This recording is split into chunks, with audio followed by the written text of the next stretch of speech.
चलिए आज एक सफर पर निकलते हैं।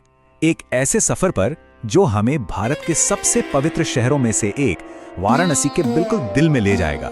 जी हाँ, हम बात कर रहे हैं काशी विश्वनाथ मंदिर की, वो जगह जहां आस्था, इतिहास और कहानियां एक साथ मिलती हैं। लेकिन कभी सोचा है कि किसी एक जगह में इतनी शक्ति कैसे आ सकती है कि लोग मानते हैं कि वो उन्हें जन्म मरण के बंधन से आजाद कर सकती है? यही वो सवाल है जो सदियों से लाखों लोगों को काशी की ओर खींचता आया है। ये तलाश है मोक्ष की, यानी परम मुक्ति की। तो आइए इस रहस्य से पर्दा उठाने की कोशिश करते हैं। अपने सफर में हम उन पुरानी कथाओं को जानेंगे जो इस मंदिर की नींव हैं, उन मुश्किल दौर से गुजरेंगे जिन्होंने इसे आज का रूप दिया है, और ये समझने की कोशिश करेंगे कि आखिर इसे मुक्ति का द्वार क्यों कहा जाता है। तो हमारी कहानी की शुरुआत होती है एक दिव्य रोशनी से। देखिए, ये कोई आम कहानी नहीं है, बल्कि ये इस मंदिर के होने का, इसके वजूद का सार है, इसकी आत्मा है। तो ये ज्योतिर्लिंग आखिर होता क्या है? इसे ऐसे समझिए जैसे ये भगवान शिव तक पहुंचने वाली एक सीधी डायरेक्ट लाइन हो। यह सिर्फ पत्थर की एक मूर्त नहीं, बल्कि खुद शिव की ऊर्जा का एक प्रकाश स्तंभ है जो धरती पर प्रकट हुआ है। भारत में ऐसे 12 खास स्थान हैं और काशी उन्हीं में से एक है। इसकी कहानी भी बड़ी दिलचस्प है। कहते हैं एक बार देवताओं में होड़ लगी कि कौन सबसे शक्तिशाली है। तभी भगवान शिव एक ऐसे प्रकाश स्तंभ के रूप में प्रकट हुए जिसका न कोई आदि था न कोई अंत।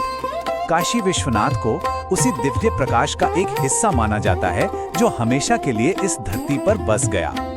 लेकिन ये दिव्य कहानी तो सिर्फ शुरुआत है। इस मंदिर की असली ताकत तो इतिहास की आग में तप कर निकली है, और इसकी कहानी एक रानी की अटूट श्रद्धा के बिना बिल्कुल अधूरी है।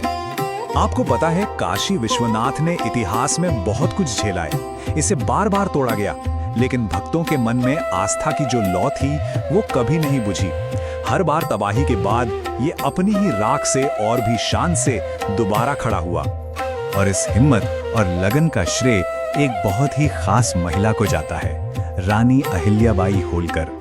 18वीं सदी में जब मंदिर लगभग खंडर हो चुका था, तब उन्होंने इसे फिर से बनवाने का जिम्मा उठाया। आज हम जो ये भव्य रूप देखते हैं वो उनकी गहरी आस्था और पक्के इरादे का ही नतीजा है। अब चलिए समय में एक लंबी छलांग लगाते हैं और सीधे आते हैं 21वीं सदी में। एक ऐसा दौर जहां इस प्राचीन मंदिर ने एक ऐसा आधुनिक बदलाव देखा जिसने इसके पूरे अनुभव को ही बदल कर रख दिया। ये टाइमलाइन हमें क्या दिखाती है? यही कि काशी विश्वनाथ सिर्फ एक पुरानी इमारत नहीं, बल्कि एक जीती जागती जगह है जो सांस लेती है। अपनी पौराणिक जड़ों से लेकर 18वीं सदी में रानी अहिल्याबाई के जरिए हुए पुनर्निर्माण और हाल ही में बने काशी विश्वनाथ कॉरिडोर तक, इस मंदिर ने हमेशा खुद को समय के साथ ढाला है।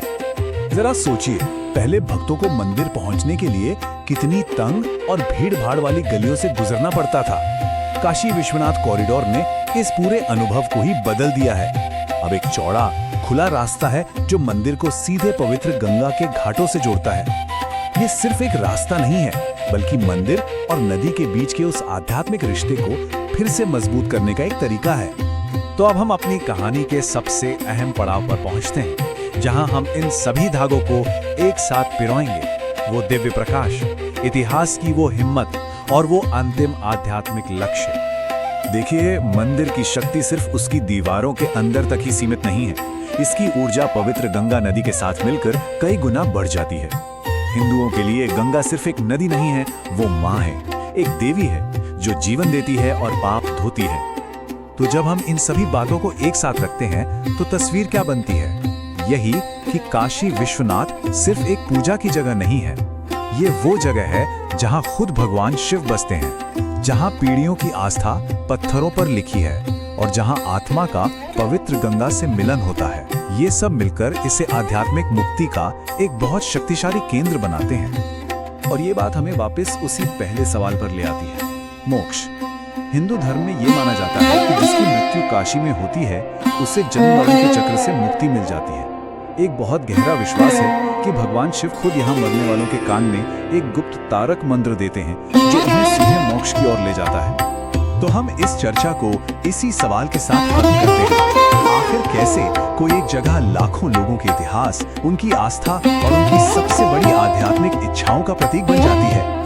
काशी विश्वनाथ सिर्फ पत्थर और सोने से बनी एक इमारत नहीं है, ये एक जीती जागती विरासत है जो उन अनगिनत आत्माओं की कहानियों से बनी है जिन्होंने यहाँ आकर परम सत्य को खोजने की कोशिश की है।